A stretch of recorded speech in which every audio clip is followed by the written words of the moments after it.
Welcome to Let Me Fix This. Enjoy the video. In this video, I will explain how to make Dhaba-style tea. To begin, gather your fresh ingredients like ginger and cardamom. This unique method ensures a robust and aromatic cup every time. We'll combine water, milk, and tea leaves, then boil them thoroughly. The key is a slow simmer to extract all the wonderful flavors. Get ready for a truly authentic experience. Let's get our ingredients ready.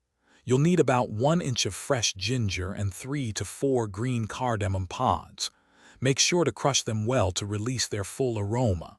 For the liquids, measure 1 cup of water and 1 cup of whole milk.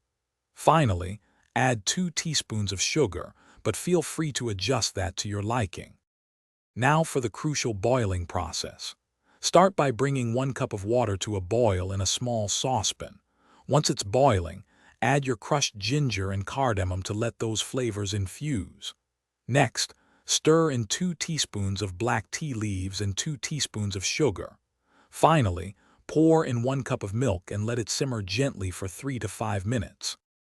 Once your tea has simmered to perfection, remove the saucepan from the heat. Carefully strain the rich, aromatic tea directly into your favorite serving cups. It's best enjoyed immediately while it's still piping hot. Take a moment to savor the authentic, robust flavors of your homemade Dhaba-style chai. Enjoy every sip. Thanks for watching. If you found this helpful, don't forget to like and subscribe.